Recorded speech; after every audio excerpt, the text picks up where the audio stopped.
We are noticing a trend here, and it's actually worrying, and we can't continue to ignore it. Yes, we've been saying this for years. Stick with your own people. Stick with your own people. Are our men perfect? No. We all have hangups and stuff that we need to work on, yes. But this trend, yeah, this has been going on for years. The only thing that's going to change my mind is camera surveillance. This is a very, very high-end villa, hotel. There's got to be cameras around. Joe McCann's plan to get away with unaliving Ashlee Jenae just backfired big time after local whistleblowers exposed what really happened in Zanzibar. And the details will have you wondering why he is even still a free man. People have been side-eyeing Joe for the fact that he got lawyered up as soon as Ashlee's death was announced, and he has also been eerily quiet about the whole thing. But it turns out that from that location to the time of her passing, Joe might have had a hand in it the entire time. We're gonna get into it. Stand none of the romantic choices. But if that's your homegirl and you love her and they vouch for that person, Ashlee and homeboy was at my birthday dinner. Yeah. Mm-hmm. They were at my birthday dinner. And I invited Ashlee the last 2 years to my birthday dinner. So this year I made it a point to get on the phone. Like, yo, this is the year. What's up? You gonna make it? And she was on some shit like, yeah, you know, just gotta check with my man. And I know we gotta drop off the step kids and we gotta pick them up from school and they on spring break and this. And I'm on the phone like, girl, for real? Okay, so imagine going on a holiday, getting proposed to, and thinking that you're about to start the next chapter of your life, only to end up being unalived. Ashlee traveled to Zanzibar in Tanzania for what was supposed to be a tropical 31st birthday, only to never make it back home to her loved ones. The local police initially ruled it a homicide. They claimed that her fiancé, Joe McCann, found her and called the authorities, who found her in a closet with a belt around her neck. She was immediately taken to the hospital and passed away the next day. What's crazy is that even though Ashlee was found like this, the police initially decided that Joe McCann was free to go, and there was nothing that indicated that he may have had a hand in her unaliving. However, fast forward to today, after the U.S. Embassy got involved, Joe's passport has been seized and he has been held for questioning because, as it turns out, more details are coming out that are not backing up what the original story was. Now, I want you to take a look at Joe's behavior really quickly, because for a man whose fiance just passed away, he is moving like nothing significant happened at all. According to insiders, staff at the hotel confirmed that Joe waited 11 hours after finding Ashlee before he contacted staff and her family about what was going on. And as if that wasn't suspicious enough, almost as soon as the police came around and started asking questions, Joe got lawyered up immediately instead of actually wanting to find out what had happened to Ashlee. And do y'all know what's even more wild? All this time, Joe hasn't said a word to acknowledge what's happening. In case you want to say that maybe he's just doing it in private and he's grieving in his own way, Ashlee's family has called him out for basically being MIA since they heard that she was dead. He hadn't called them, hadn't picked up any of their phone calls until they came to Tanzania, and her family doesn't have a clear picture of what in the world went on. She was starting the next chapter of her life. She called us and FaceTimed us to share with us her travel. Ashlee's mother says she never would have expected that less than a week later, her daughter would be dead. On April 8th, she says Ashlee called saying she and her fiance got into an argument and were moved to separate rooms.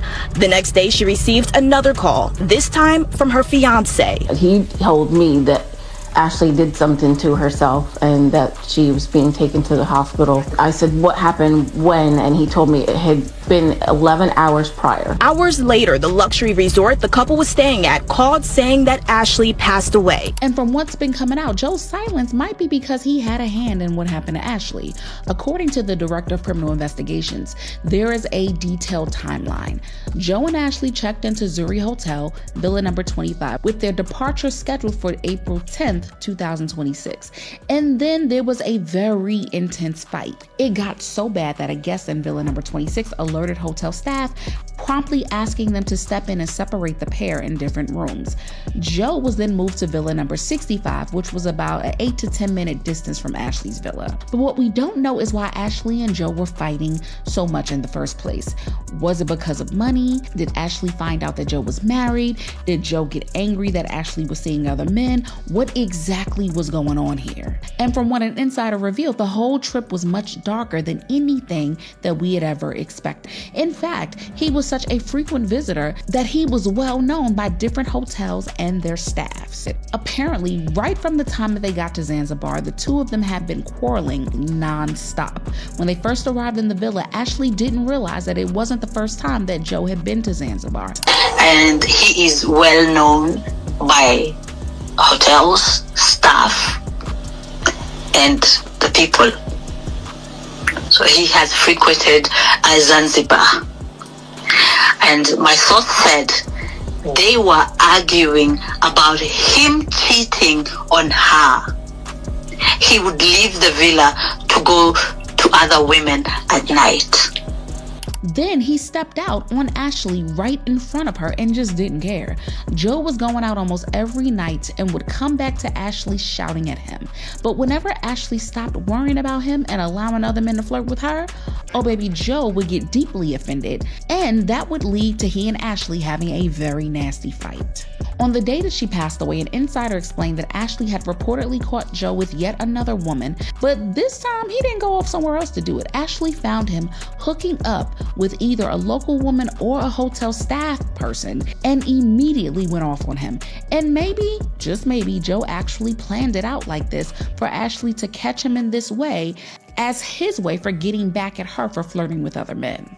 But the fight quickly escalated until both of them couldn't be in the same room and Ashlee was found dead. And there have been a lot of conflicting reports coming out. Some say that it was Joe who found her and some say that it was one of the hotel staff. An attendant was making his rounds and stopped by Villa 25 where she was staying. Ashlee asked for a phone charger, so he handed over his own and moved on to Villas 24 and 26. Before he left, she told him to return in about 10 minutes. The attendant came back roughly 20 minutes later. He knocked, but there was no response, and all of the lights were off.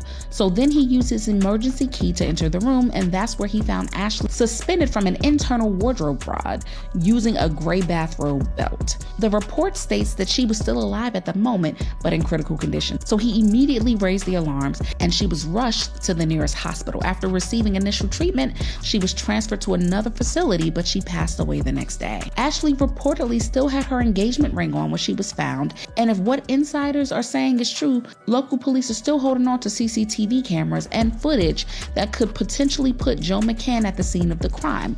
And if you're wondering why they would protect him in the first place, it's because Joe already had a long-standing relationship with them. Tanzania is currently on the US ban list, and because of his connections in the country and the villa's willingness to protect their reputation, he reportedly thought that he could do whatever he wanted to do and get away with it. And the funny thing is, Ashlee's story would have been swept under the rug if it didn't get everyone's attention like this. And the internet is also not willing to let this case go until it is thoroughly investigated and something is done about it. He chose Tanzania because the country has no good relationship with the US, first of all, because they're on the ban list. So everything that's going to come out is not going to be authentic. I do not believe in the justice system of Zanzibar. Let me say that. I'm an African. I'm in Africa. You can say whatever you want about me, but I'm going to speak the truth.